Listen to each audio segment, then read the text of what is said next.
problema. Mi nombre es Mauro Campiloco, coordino la Comisión de Relaciones del Trabajo y Sindicalismo, funciona formalmente lo que es la dirección de la carrera de Relaciones del Trabajo, y entre los diversos objetivos que nos proponemos, uno es articular la carrera nuestra con el mundo sindical, es algo que no venía sucediendo. Nuestro objeto de estudio es el trabajo en sus diversas formas, de manera multi-interdisciplinaria, entonces el actor sindical, el mundo sindical, es algo que nos compete y que no teníamos bien aceitado ese vínculo, así que venimos hace 1 año y medio más o menos trabajando para que eso suceda.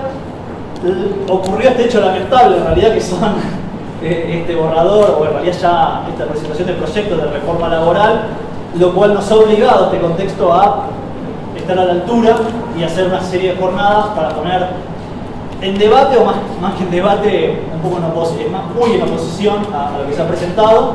Hicimos 3 actividades. La primera fue más bien académica, estuvo Luis Roa, el profesor, con 2 de nuestros licenciados, Miguel y Luján, explicando cuestiones más técnicas, teóricas del tema. Una segunda charla con un representante de CGT, uno de CGT y uno de CTA, más mostrando la experiencia de los actores. Y hoy tenemos el gusto de tener a la gente de la bancaria acá, que nos va a contar su experiencia de lucha en términos generales con esta reforma y lo que fue la historia de ellos en la bancaria, acompañados también nuevamente por Luis Roa.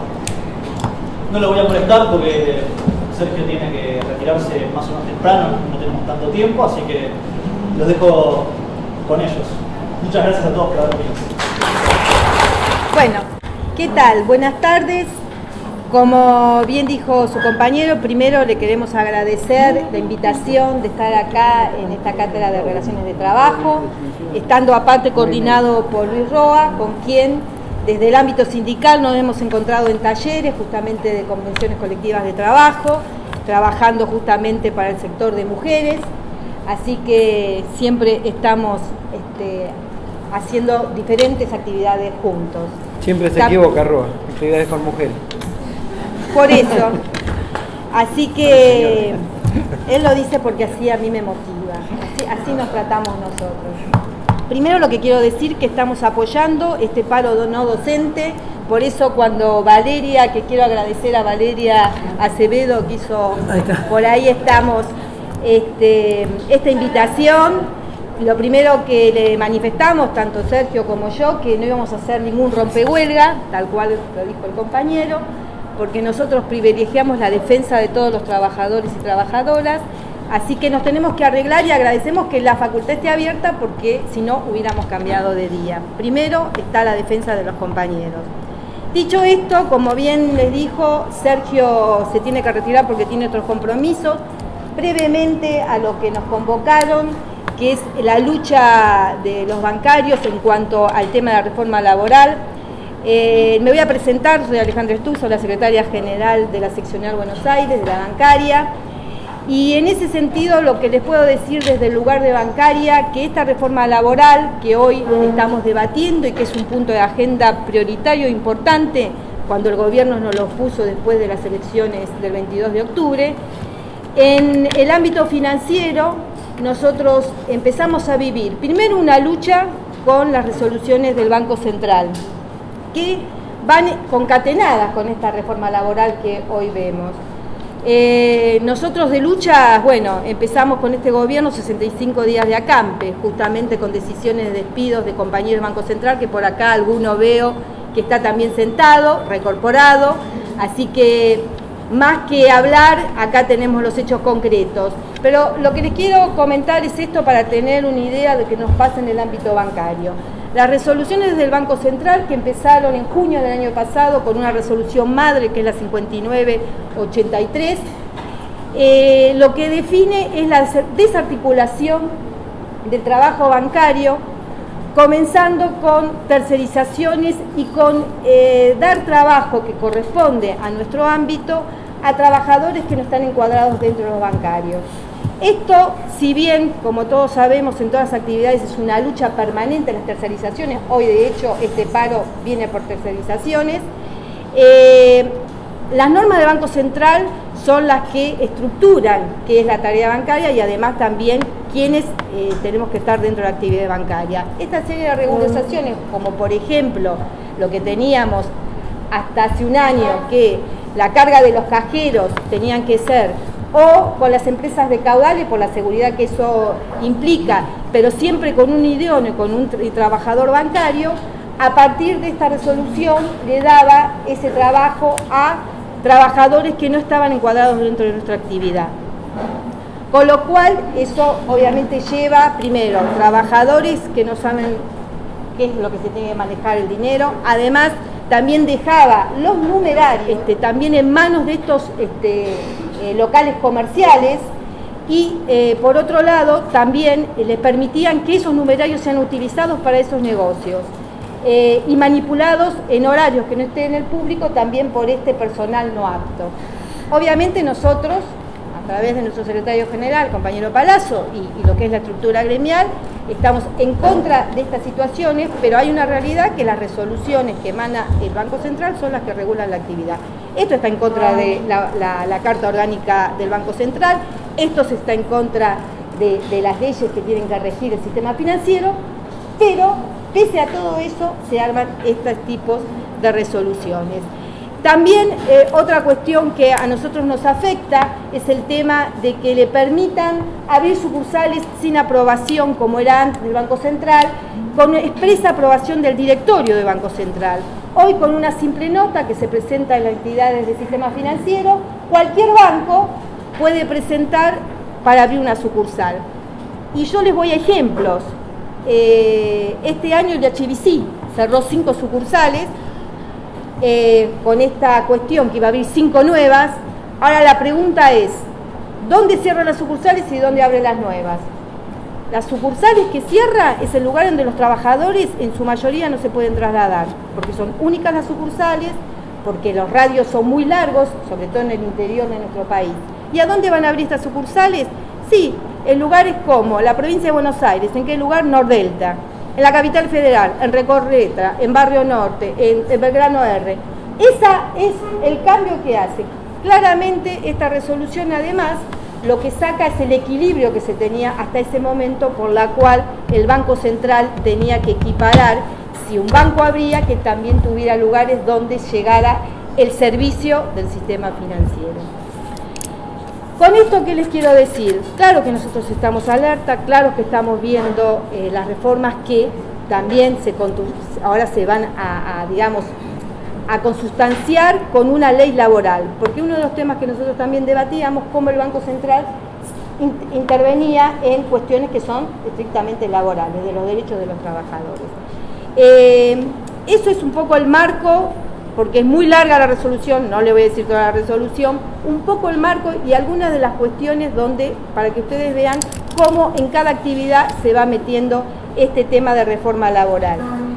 Y en otro orden, que sí me gustaría hablarles también en forma sintética, para ya después dejarle el paso a al compañero Palazzo en la exposición. Nosotros hoy estamos en un momento muy especial, que justamente, además de que estamos todos acorralados porque no podemos salir del microcentro por los cortes que hay por la OMC, el marco internacional no es menor, porque las cuestiones que están ocurriendo tienen que ver también un correlato con todos estos acuerdos internacionales que se vienen dando. Y en ese sentido, hay en el marco internacional un acuerdo que es llamado TISA, que en ese sentido el equipo de TISA, que se arma con ciertos países que se denominan auténticos buenos amigos de los servicios, porque todos estos acuerdos van hacia los servicios, ¿qué es lo que se quiere hacer? Es el acuerdo del siglo XXI, y donde se va justamente imponiendo a los gobiernos que cierren acuerdos por encima de las leyes nacionales que tenemos cada uno en cada país. Y estos acuerdos nacionales, obviamente, lo que nos van a quitar, sin lugar a duda, es soberanía. Soberanía con nuestra Constitución y con lo que nosotros como argentinos o como en cada país se quiere cerrar.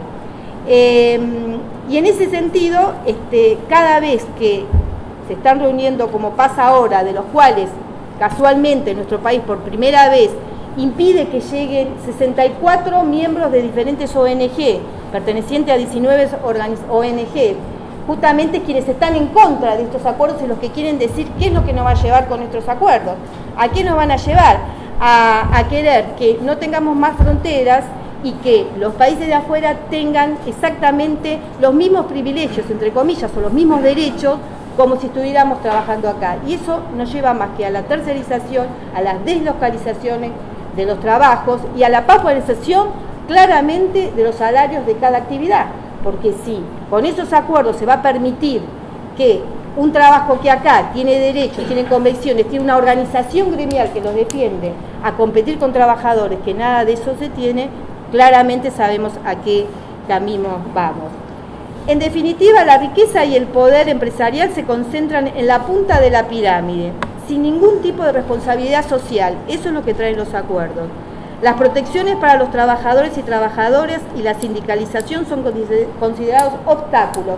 Por eso ahora vienen por los convenios nuestros, por eso ahora viene para que las pautas que tenemos que firmar en paritaria sean para la baja o no respetar los derechos que ya tenemos.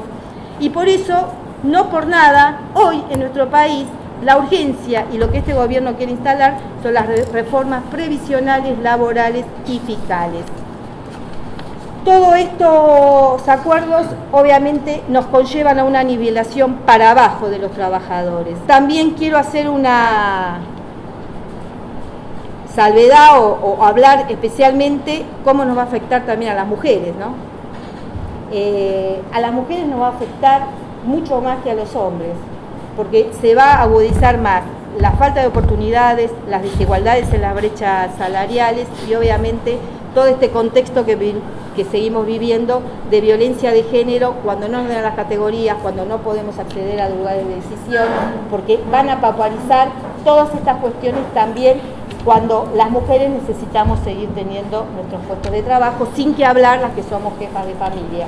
Así que, dicho esto, como para terminar y darle el paso a Sergio, que va a hablar de todo lo general, lo que como reflexión final, y después iremos al debate cuando llegue el momento, es la unidad del movimiento obrero con una agenda, con contenido y no por una coyuntura, una articulación con los sectores sociales, políticos y con los movimientos sindicales, no solamente nacionales, sino de toda la región, que le vamos a poner un freno a todo esto que hoy nos está ocurriendo. Así que gracias a todos por escucharme, espero haber sido sintética y breve, y ahora sí le doy el paso. Buenas tardes a todas las compañeras, los compañeros.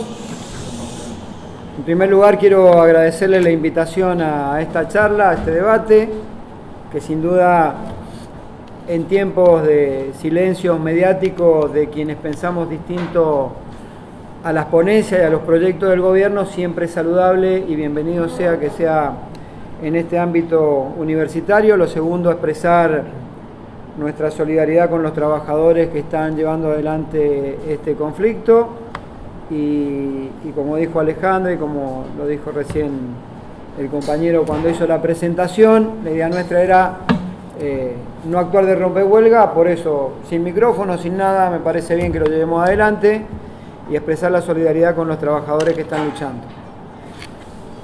Analizar la reforma laboral fuera del contexto de las otras dos reformas sería un error. Creo que este gobierno, inteligentemente para su lógica, trata de instalar en la sociedad la cultura de que los derechos de los trabajadores son los que impiden la generación de empleo. Pero en definitiva lo que buscan es una reforma tributaria en el fondo, por un lado, que es una transferencia de recursos de los sectores de la seguridad social hacia los sectores poderosos de la Argentina. Y por otro lado buscan, desde un punto de vista fiscalista, tratar de ver cómo se ahorran, entre comillas, esos más de 100.000 millones de pesos que se ahorrarían modificando el cálculo del haber jubilatorio de los jubilados. En definitiva, si nosotros lo analizáramos desde un solo punto de vista, estaríamos cometiendo un error garrafal, porque tiene tres instancias: tributaria, previsional y laboral. Ahora bien, ¿qué significa la reforma en términos de lo previsional? Significa dos cuestiones que me parece importante atender. La primera es que no son 100.000 millones o casi 100.000 como dice el gobierno. Cualquiera que lea el presupuesto nacional, hoja 53, se va a encontrar con cuánto es lo que destina el Estado Nacional a prestaciones sociales. Y tiene un índice de actualización 2017 versus 2018 equivalente al 22% anual, que era la presunción de lo que se iba a tener que actualizar. Por el nuevo cálculo que están planteando, esa actualización hace que el ahorro, comillas, o saqueo, según nuestra interpretación, que van a hacer de los recursos de la seguridad social de los sectores más desprotegidos, que son jubilados, AUH, asignación universal y algunos planes sociales que se actualizan por el mismo sistema, esté en el orden de los 175.000 millones de pesos. Esto significa que es dinero que van a cobrar menos nuestros jubilados, nuestros compañeros que cobran la asignación por hijo, la asignación universal. Y uno, desde luego que podría plantearse que esto es absolutamente cuestionable, pero sería una decisión política si el Estado se queda con esos recursos para mejorar la atención en otra área del Estado, que puede ser la educación pública, la salud, la vivienda. Pero el Estado lo que hace es permitir, por vía de una reforma tributaria, que los sectores poderosos de la Argentina dejen de pagar impuestos. Y en el proyecto de reforma tributaria, esos impuestos implican que el Estado dejará de percibir en los próximos 4 años el equivalente a 225.000 millones de pesos. En definitiva, no se dejó el Estado el dinero que deja de pagarle a los jubilados, a la AUH o a las asignaciones familiares. Termina transfiriéndolo en impuestos que no van a pagar los sectores poderosos de la Argentina. Y en esto engloba o se enlaza también lo tributario con la reforma laboral. ¿Qué quiero decir con esto? Más del 80% de las empresas en la Argentina tienen menos de 9 trabajadores. Y solo el 1% de las empresas tiene más de 200 trabajadores. Cuando uno mira en dónde impacta esta disminución de aportes a la seguridad social, disminución de aportes al sistema fiscal argentino, se encuentra con que ese 85% casi de empresas menores de 9 trabajadores van a dejar de tributar de una masa del 100% nada más que el 19%. Y el 1% de empresas que tienen más de 200 trabajadores dejan de tributar el 40% de esa masa. Entonces queda definido claramente hacia dónde va el proyecto, que es en cierta medida cómo se empoderan los sectores ya poderosos de la Argentina y cómo hay una transferencia de recursos que los sectores sociales más desposeídos particularmente empiezan a transferir hacia los sectores más poderosos de la Argentina.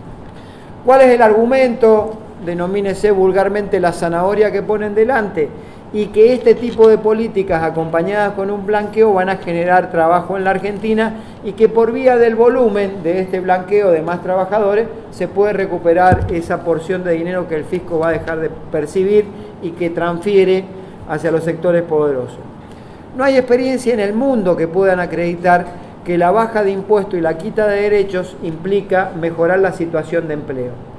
Sin ir más lejos, y acá hay compañeros que han trabajado en el Ministerio de Trabajo y que trabajan en el Ministerio de Trabajo y saben positivamente que en la crisis financiera que se ocasiona en el mundo después de la caída de Lehman Brothers en el año entre el 2007 y 2009, la OIT hizo un trabajo sobre 111 países en donde determinó que aquellos que habían tomado políticas de flexibilización laboral habían tenido un crecimiento del 3% promedio en la desocupación en esos países.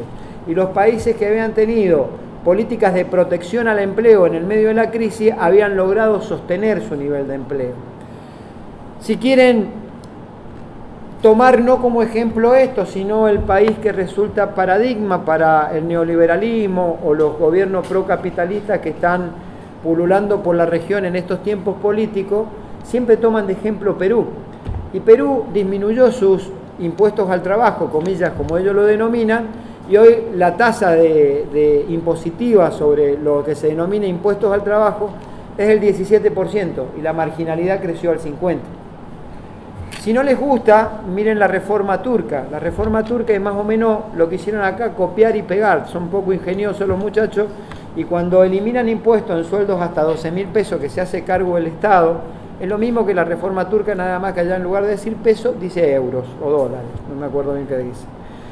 Bueno, a los 3 años de esa reforma que dejaron de aportar los sectores empresarios hasta un determinado monto impuesto y se hacía cargo del Estado, hay un informe contundente a los 3 años que dice que se desmejoró la situación de la seguridad social, las arcas del Estado sufrieron una disminución importante de aporte y que no se generó empleo.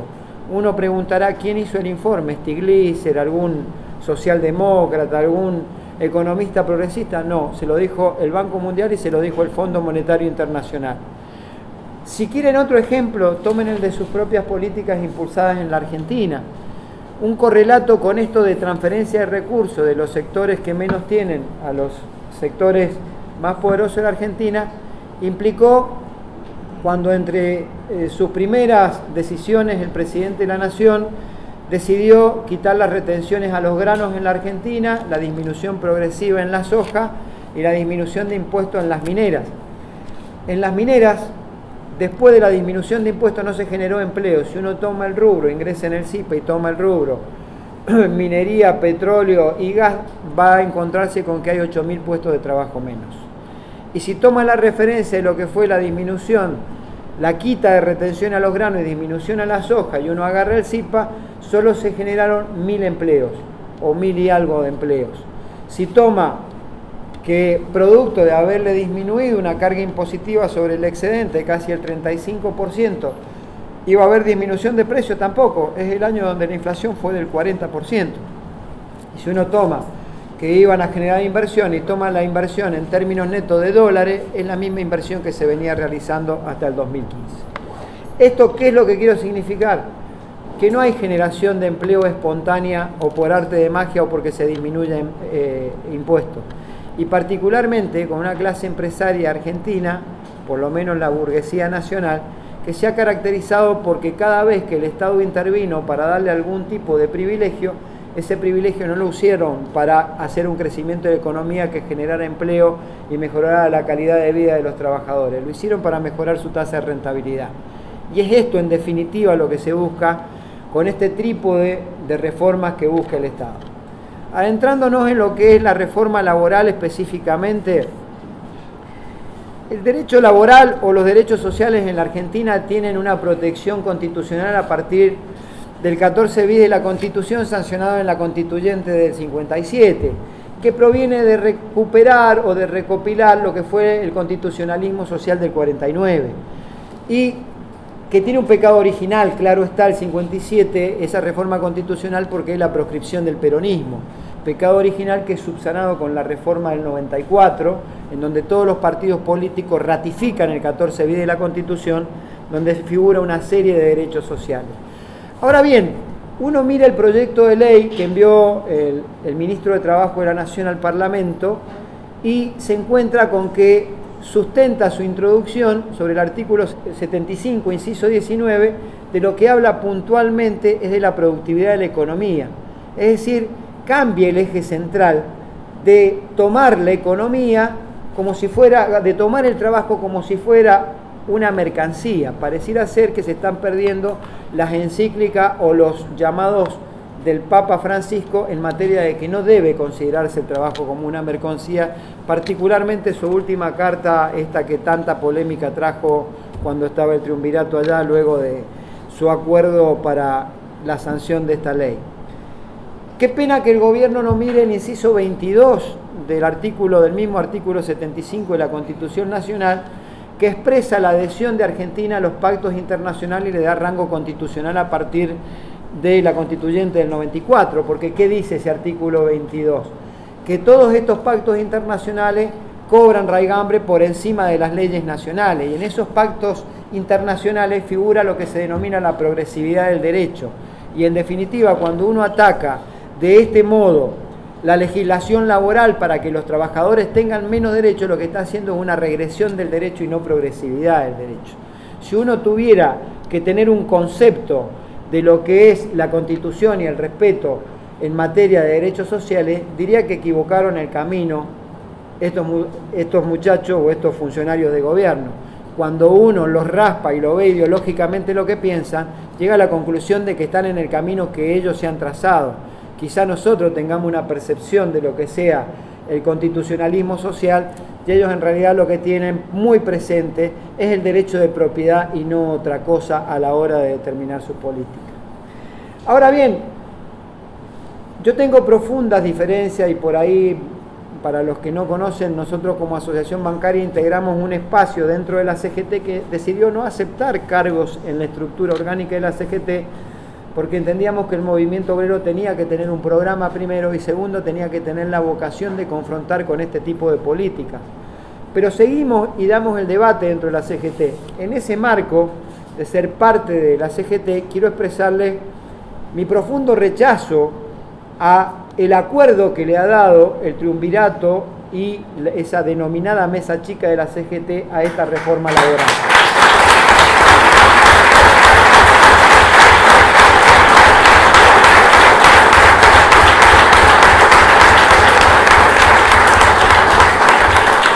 Yo he escuchado a compañeros míos, dirigentes sindicales, decir que se ha preservado el núcleo duro de la ley de contrato de trabajo y del derecho protectorio laboral argentino. Quiero decir que esto no es así.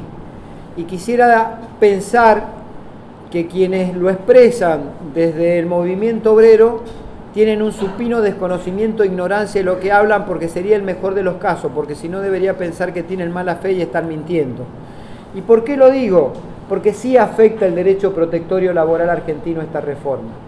Lo afecta porque se disminuyen ítems indemnizatorios que van a permitir que se despida mucho más fácil y mucho más barato a los trabajadores para hacer un mercado laboral, como ellos lo denominan, mucho más ágil y que va a permitir el sometimiento por vía de la presión de los trabajadores.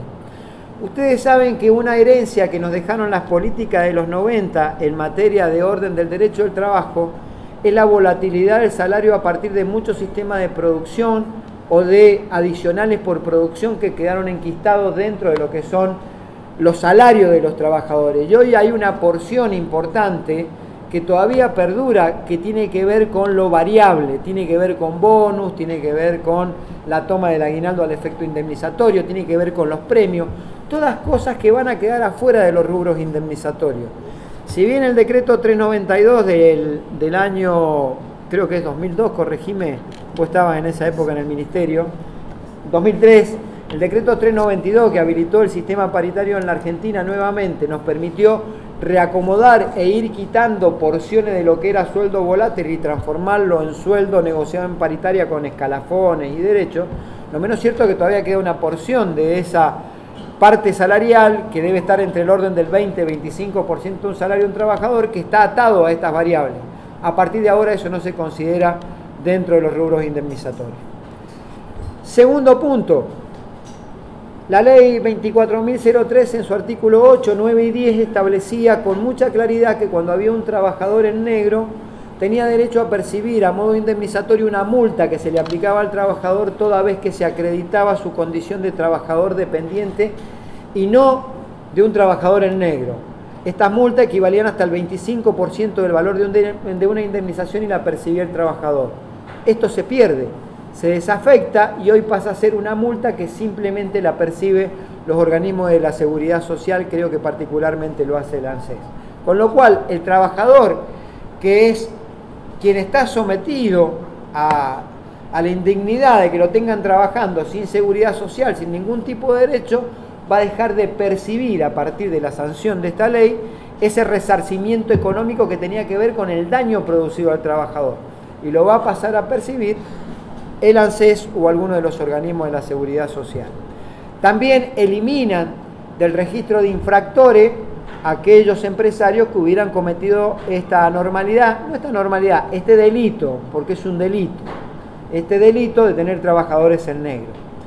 Ese permanecer en ese registro de infractores significaba que no podían tener participación, por ejemplo, en las licitaciones del Estado y otro tipo de negocio. A partir de ahora no tiene ningún tipo de culpa. Y lo que es más grave aún, y demuestra nuevamente cuál es la caracterización cuando nosotros decimos que es un gobierno de ricos para ricos y que empobrece a los pobres, ya sea en materia económica o en materia de derechos, tiene que ver cuando al sector empleador se le perdona un todo si te tuvo 10 años o 15 en negro, y al sector del trabajador se le reconoce nada más que 5 años de aportes para atrás.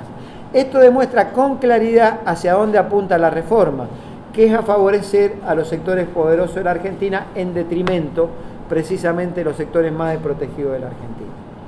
Se afecta cuando se resigna el principio de renunciabilidad de los derechos consagrado en el artículo 12 de la ley. Este principio de renunciabilidad de los derechos, uno le decía a un compañero cuando le decían me quieren hacer firmar en la indemnización que está todo bien y que no tengo más nada que reclamar. Cualquiera le podía decir con tranquilidad, firmá porque vas a un juicio y se lo gana porque existe el principio de renunciabilidad de los derechos. A partir de ahora, y a partir de la sanción de esta ley, con la sola presencia de un abogado en el Ministerio de Trabajo, el trabajador puede renunciar a los derechos que por encima de la convención colectiva haya obtenido o tenga de su contrato individual de trabajo. Esto, que puede parecer es un derecho individual que el trabajador tenía por encima en su contrato individual de trabajo de lo que es la convención colectiva, es la punta del iceberg, porque es en principio por el derecho individual y después lo que ellos denominan el mercado va a terminar regulando, seguramente que van a ir por los derechos colectivos, lo que hoy empieza por el derecho individual termina por el derecho colectivo. Ese principio de renunciabilidad del derecho le pega en la médula espinal al derecho protectorio laboral argentino. También se afecta el artículo 66 del ius variandi, que es cuando un trabajador le es modificada su condición de trabajo de una forma ostensible, discriminatoria y discrecional por parte del sector empleador.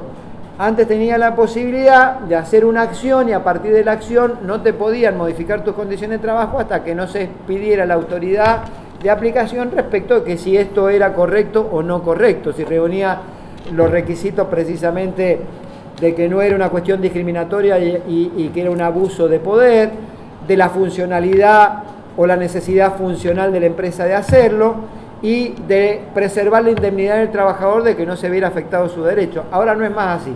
Podés hacer la acción judicial, pero primero marche preso, vaya, cumpla con lo que le dicen y si algún día te sale el juicio, bueno, retrotraemos la situación.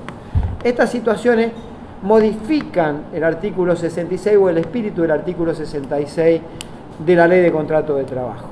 Y yo podría seguir enumerando una serie de cosas más que se afectan y que pueden parecer menores, pero sería ocioso porque en definitiva cada cosa que yo mencione son cuestiones a la baja de lo que tenemos hoy los trabajadores. Y a cambio solo unos pocos días de más en algún tipo de licencia por paternidad, adopción o fertilización asistida, que en definitiva no lo paga el sector empresario, lo paga el Estado a través de lo que son las asignaciones familiares. Quiere decir que entre trabajadores y Estado le permitimos que el sector empresario todavía tenga la bondad de darnos más días por paternidad, fertilidad asistida, fertilización asistida o por adopción. Ahora bien, ¿por qué es necesario para el gobierno esto? No solo por el hecho de una política de mejorar la tasa de rentabilidad del sector empresario, de permitir desde el punto de vista de concepción ideológico un empoderamiento de los sectores poderosos para que por vía de sometimiento disminuyan los reclamos de los trabajadores y sus organizaciones, sino también que se inscribe en el marco de lo que hablaba Alejandra, que tiene que ver con los tratados de libre comercio que se están por suscribir con la Unión Europea. Y yo apelaría por ahí porque vieron que pareciera ser que para nosotros los argentinos el imperio es Estados Unidos. No, también lo es Europa, pero como todos tenemos algún origen europeo por italiano, españoles, pareciera que es más simpático. No es nada simpático, porque lo que están haciendo con el Tratado de Libre Comercio es poner en un pie de igualdad a los desiguales, porque América Latina no está en un pie de igualdad en su sistema de producción, en su sistema tecnológico de robotización o de procesos, como tienen los estados avanzados de la Unión Europea. Entonces vamos a llegar a la conclusión que en esos tratados que son a libro cerrado, los parlamentos de los países no pueden modificar lo que está establecido y lo que está establecido lo han establecido los grandes asesores de las grandes empresas de los grandes países de la economía concentrada y centralizada del mundo. Entonces, por ejemplo, no hay más compra nacional ni hay prioridad en las licitaciones para las empresas argentinas que cuidan el trabajo argentino. Si vos vas a comprar 6.000 barras de hierro para una construcción de un hospital público, te las va a vender quien fabrica 6.000 millones de barras de hierro a nivel mundial porque sus costos son infinitamente menor de lo que puede producir una empresa argentina. Con lo cual nosotros pasamos a ser simplemente subsidiarios de la economía mundial aportando mano de obra barata y sin derechos. Es rica la historia del derecho laboral argentino consagrado a través de gobiernos nacionales y populares. Jornada de 8 horas de trabajo, ley de salario mínimo vital y móvil, derechos laborales, donde han confluido distintos pensamientos ideológicos, desde el socialismo de Palacio, el radicalismo de Irigoyen, de Ilía, para que toda esa gama de derechos se vea tirado por la borda a partir de una concepción estrictamente mercantilista de lo que es el trabajo en el mundo y no como una función de dignidad que tiene que tener el ser humano para su subsistencia a partir de la dignidad del empleo. Por eso no solo hay que mirarlo desde la quita de derecho, la disminución del costo laboral, como ellos dicen, sino también que hay que mirar lo que se inscribe en el contexto de una política de adhesión del gobierno nacional a políticas centralizadas en materia del orden económico mundial que impera. ¿Qué hace este orden económico mundial? Bueno, es sabida la receta, se inicia con el consenso de Washington en los 90, con la liberalización de los mercados, la privatización de las empresas públicas, la desregulación de los mercados y seguramente la desregulación del sistema financiero, y se profundiza luego con estos tratados de libre comercio. Lo que antes era institucional y político de los países ahora tiene una incidencia directa del sector empresario con los tratados de libre comercio. Bueno, lo que hay que decir es que esta modificación de leyes que se vende como paradigma de la generación de empleo porque vamos a insertarnos en el mundo es mentira. La Argentina en los últimos 15 años, para que nadie nos tilde de defensores a ultranza de un gobierno, del cual yo no soy del mismo color político, pero defiendo muchas de esas políticas que se llevaron adelante porque eran inclusivas, no es así. Voy a tomar 15 años. En los últimos 15 años en la Argentina, hasta el 2015, hubieron 222.000 aperturas de empresas. De esas 222.000 aperturas de empresas, más del 90% fueron pymes. Y en los 2 primeros años de gobierno, según las fundaciones y organismos vinculados a las pymes que se encargan de estudiar el funcionamiento de las pymes, dicen que hay casi 6.000 cierres de pymes en la Argentina. Esto no tiene que ver ni con las leyes laborales, ni con los convenios, ni con el ataque que se le hace a los jueces por considerarlos parte de una mafia corrupta de los juicios laborales, ni de los abogados que nos defienden y se los propicia como hacedores de esa mafia de juicios laborales, ni por sindicatos que nos hemos quedado, parece que en la historia, y discutimos derechos de los trabajadores, sino que tiene que ver ese cierre de empresas con medidas de política macroeconómica, como por ejemplo una apertura de importaciones y la falta de protección de determinadas actividades que requieren de la intervención del Estado para hacer esos sectores sustentables en el tiempo y que puedan seguir generando empleo en la Argentina. Con lo cual, esta reforma previsional, tributaria y laboral conlleva en el fondo algo que yo vengo sosteniendo hace tiempo, que no nos equivoquemos en el análisis, porque uno podría enumerar 200 cosas por las que uno presupone que el sector empresario, hoy por vía de una elección, ha tomado el poder en la Argentina colocando a sus CEOs en las principales áreas del Estado argentino. Y hoy ves que la energía la maneja el ex gerente de Shell, ves que el jefe de gabinete el que maneja el supermercadismo en la Argentina, ves que el Ministerio de Economía se lo dan a la banca internacional ante un JP Morgan, hoy con Caputo, un ex Deutsche Bank, y así seguís mirando que cada sector del Estado se lo apropió a alguna corporación. En realidad uno podría enumerar y decir, vinieron por mejorar su tasa de rentabilidad, vinieron por mejorar los monopolios de las empresas privatizadas y garantizarle una ganancia exorbitante, vinieron por los derechos de los trabajadores. Está bien, y uno tendría un nivel de certeza de casi el 90% de estas cosas.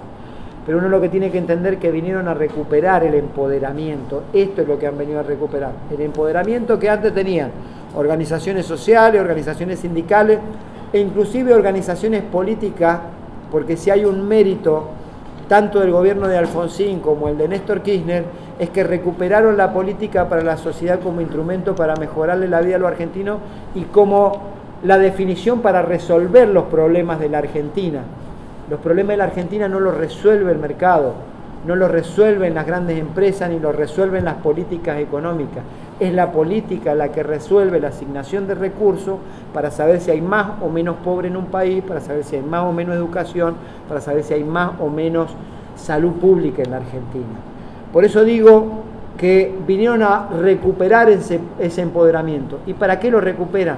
Para lograr, por vía del sometimiento, del miedo, de la quita y pérdida de derechos, una mejor tasa de rentabilidad, que es la consecuencia, o mejorar la situación de dominación de proyecto de país del que ellos pretenden. Un país para pocos, en donde muy pocos le vaya muy bien y en donde el grueso le va muy mal y aporta nada más que para que a ese pequeño porcentaje de empresarios o de empresas le vaya bien.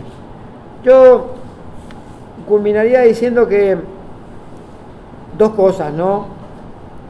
Uno, que si están en ese afán de reglamentar cosas, podrían reglamentar tranquilamente el 14 bis de la Constitución, que estableció que los trabajadores teníamos que tener participación en las ganancias de las empresas y dirección en los sistemas de producción.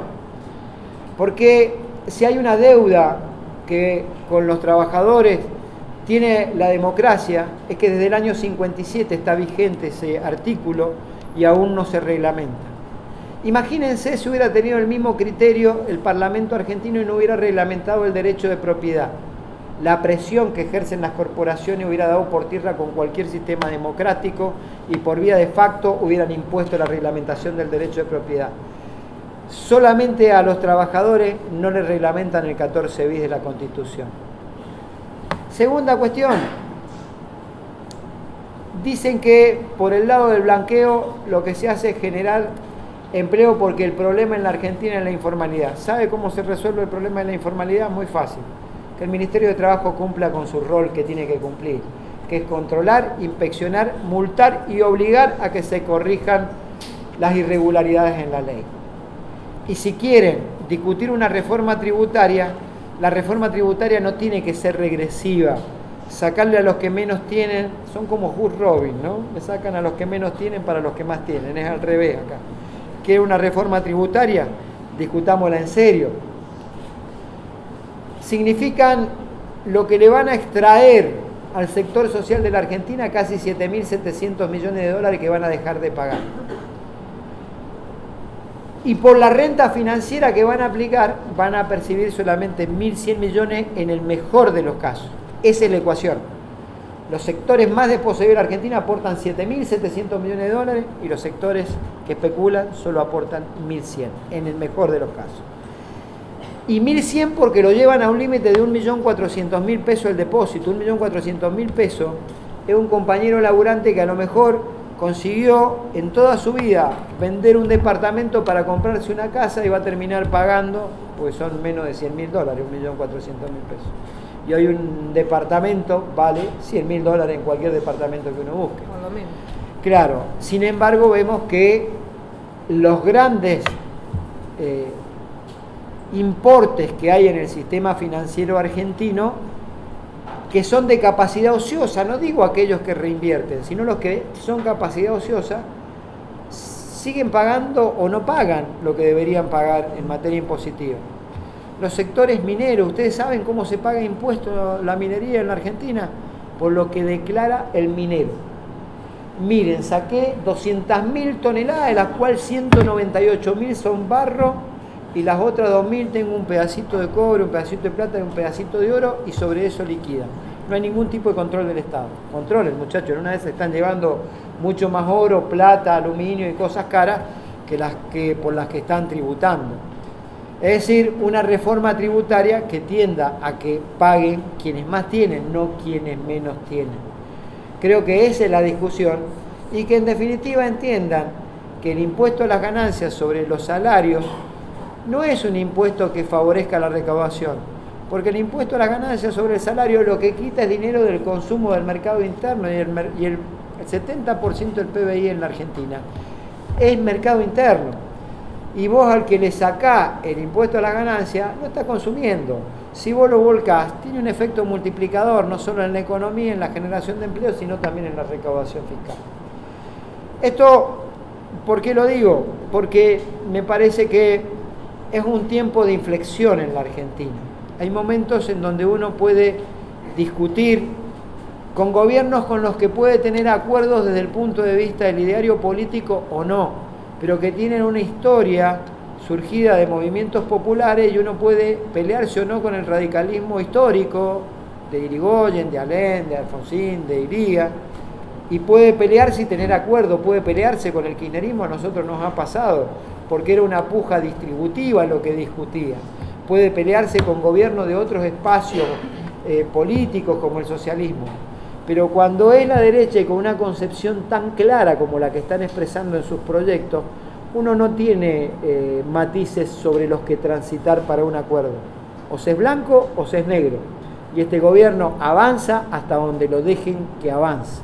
Por eso se hace absolutamente necesario conseguir una síntesis del movimiento obrero que se debe dar a través de un programa que exprese con claridad qué quiere el movimiento obrero, no solo de sus cuestiones reivindicativas vinculadas al trabajo, sino que piense el movimiento obrero respecto a todos los ítems de lo que pasa en el país.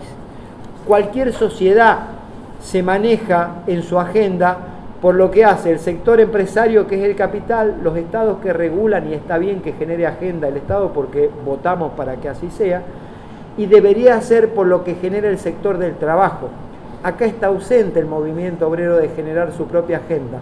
Entonces discutimos la del Estado y la del capital, y cuando estos son una sola cosa, como hoy en la Argentina, discutimos la agenda de ellos y no lo que piensan los trabajadores. A partir de la conformación de una agenda, podemos tener un programa claro por el cual discutir los trabajadores.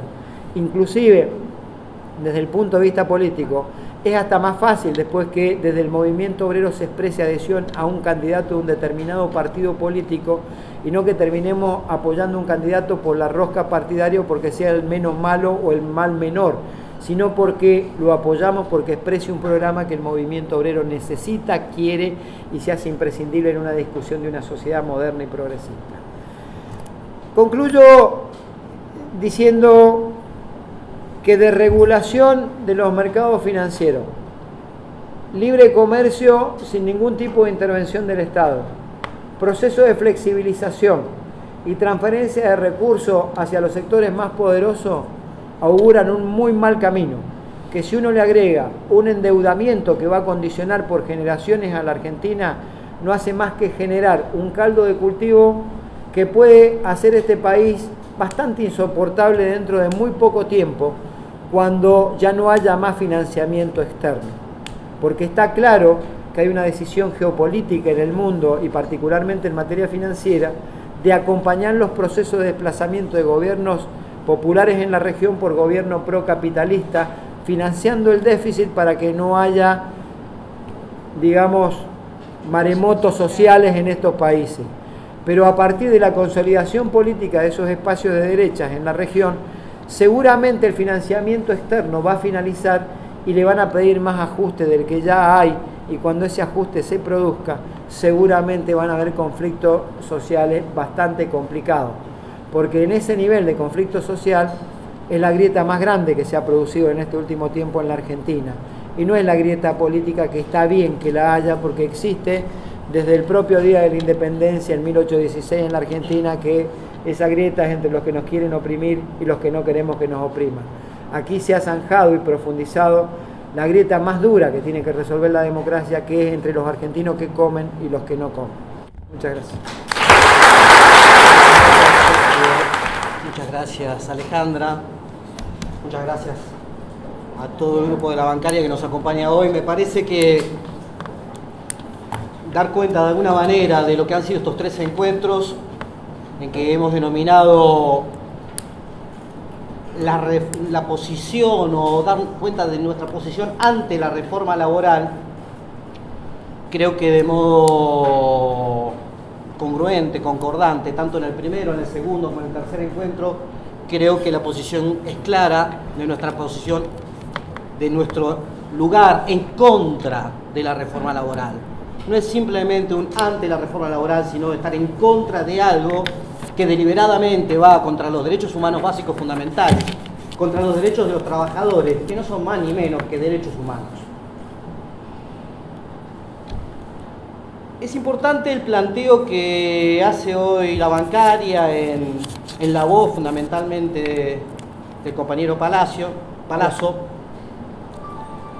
y de los demás compañeros que nos acompañan, porque no solamente es la posición de los actores, sino la posición tomada frente a algo muy concreto que es el descalabro de las tres reformas.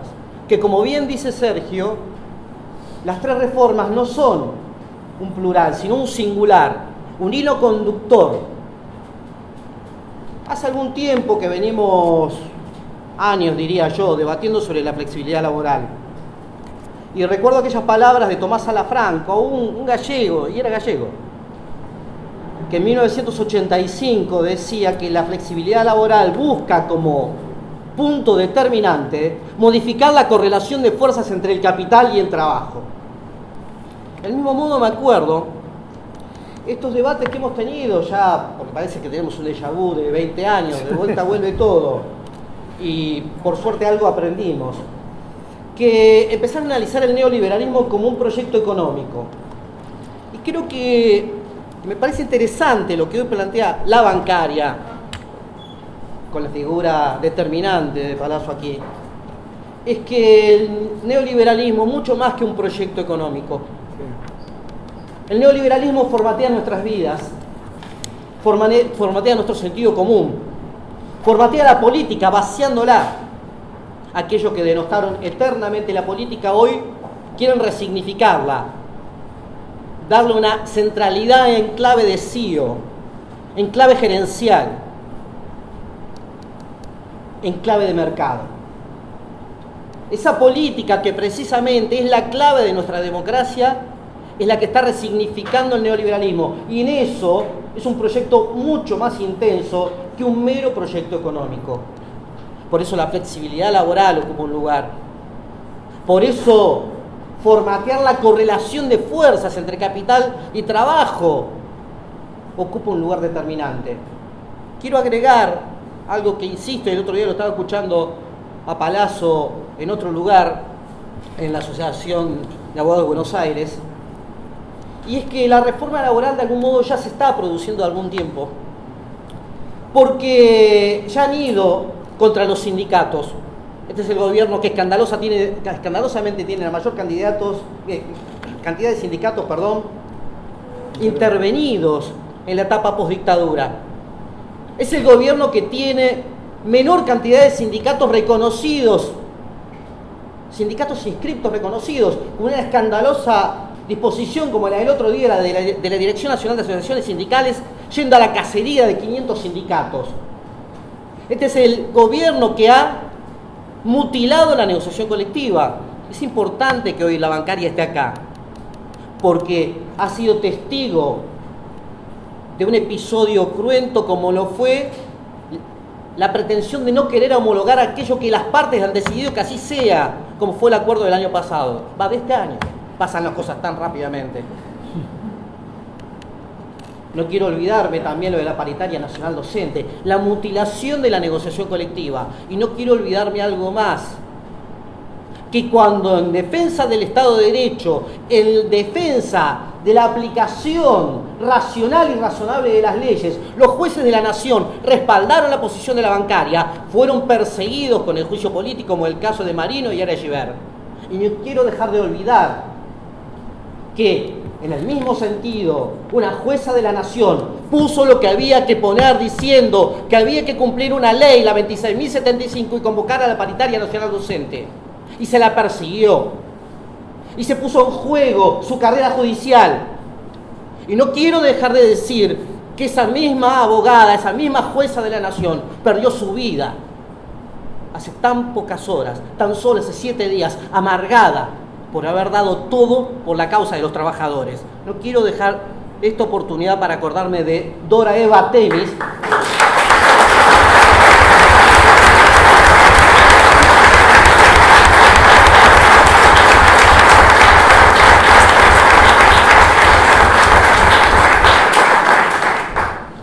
docente de esta carrera, de la carrera de Relaciones de Trabajo.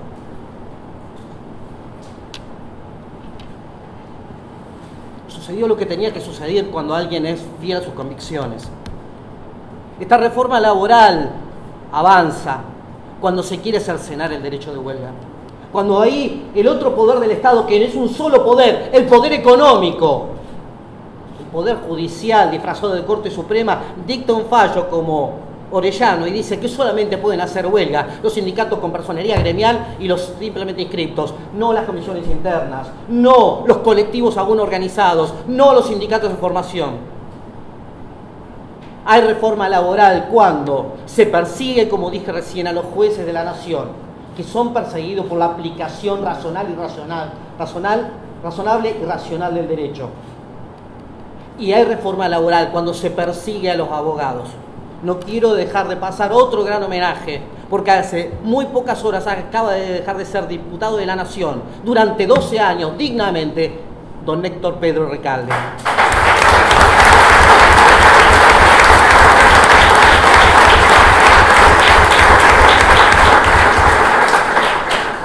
Se vive como se piensa.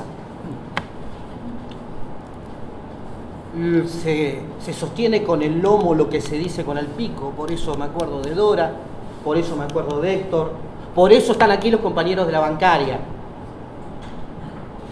Esa reforma laboral está aquí, presente entre nosotros. Intenta modificar la correlación de fuerzas.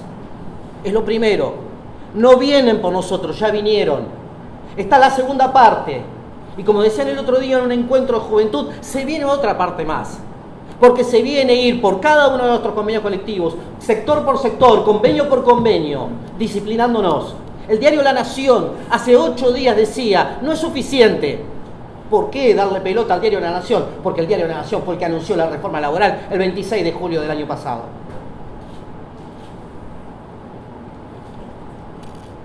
No quiero dejar de pasar también que frente a esto lo que plantea Sergio es el camino de lo político. Y lo político significa retomar las mejores tradiciones del movimiento obrero, la falda, Huerta Grande, plantearlo desde un lugar que es el lugar del programa. Y eso no quiero dejar de retomarlo, el programa, que se vincula con lo jurídico, pero fundamentalmente se vincula con lo político y fundamentalmente se vincula con lo social. Palazzo hacía referencia al 14 bis, tomando lo mejor, tal vez ahí también tenemos ideologías diferentes, pero hay un punto de inflexión, un punto determinante que es este rescate del 14 bis. El trabajo en sus diversas formas gozará de la protección de las leyes, las que asegurarán al trabajador, no al mercado, no al capital, no a los empresarios, sino al trabajador. Una serie de derechos. Palazzo es de la tradición de radicales que, como Levenson, como Crisólogo Larralde, entienden cuál es la contradicción fundamental, que luchan por la justicia social. Creo que eso fundamentalmente, el proyecto encarnado del compañero Mastro Nicola en Alejandra Stock, es lo que está planteando hoy la bancaria. Y creo que de alguna manera, como cierre de estos 3 encuentros, me parece retomar esto que dije al comienzo. No son las jornadas ante la reforma laboral, son las jornadas contra la reforma laboral. Desde aquí, de la Universidad de Buenos Aires, de la universidad pública, de la universidad gratuita, la necesidad de producir conocimiento, producir pensamiento crítico en defensa de los humildes, en defensa de los trabajadores. Creo que de eso se trata.